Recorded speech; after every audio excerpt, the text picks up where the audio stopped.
Hey there, Ed Sanderson here, following up on College Planning Minute episode 6, where we were talking about applications for admission to colleges. Well, what's crazy is, yes, it is that time of year. I know most people think about applications being in the fall, and yes, that's typically when applications are submitted, but it's always a good idea to get a start on the applications now. So I talked about creating a user ID and password. I like to tell our students to keep it the same for every single application.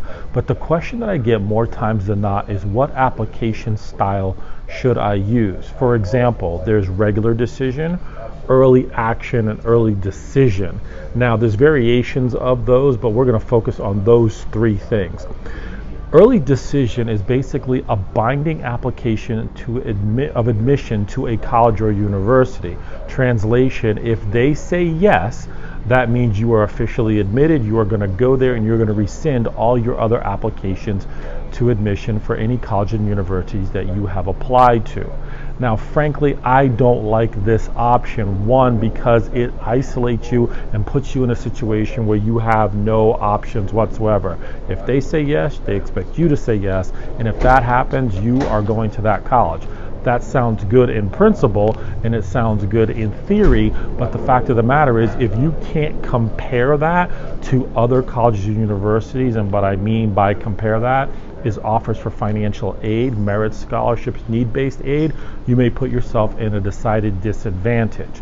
The other option is early action, meaning that you're getting your application in sooner. That application deadline is usually sooner, and although it's not binding, it does mean that you have to ramp things up a little bit faster.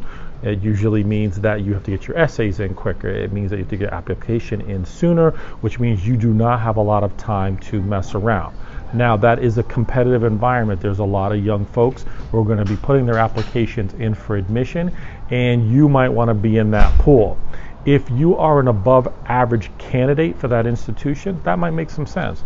If you're average or a little bit below average statistically, I don't know if I would want to put myself in that pool. That's a personal decision, but nevertheless, it is an option.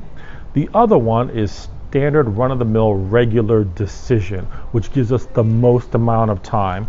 And that's kind of important because as we get into this process, if you're applying to 8, 10, 12, 16 schools, there's a lot of work that has to be done. So you might want to consider that. At the end of the day, here's what you need to remember. Application for admission is really important in terms of timing. What message do you want to convey to the university or college by waiting to the last minute? It means that maybe you're not taking them as serious. So here's a general rule of thumb. If you're applying regular decision, our suggestion is that you have all those applications in by the 15th of November, if not sooner. You're going to prevent the big holiday rush, you get it out of the way, and you can enjoy your senior year. But having said that, make sure you're checking every single deadline for every single institution, and when in doubt, double check it, because sometimes schools change their deadlines. So stay on top of that. There's a number of different applications to choose from. You have the Common App, State School App, Institutional App, and the Coalition App. And you can look at all the ones that are required there, but the key is to get them organized. Make sure you're paying attention to the deadlines. Having said that, it's the best time to get started. You got a little bit of time before you go back to high school, and you want to get that process up and running. As I mentioned, don't wait till the last minute. This is something you can tackle right here and right now. And the key to all of it is know what you're doing with each and every single one of the colleges and universities that you're looking at.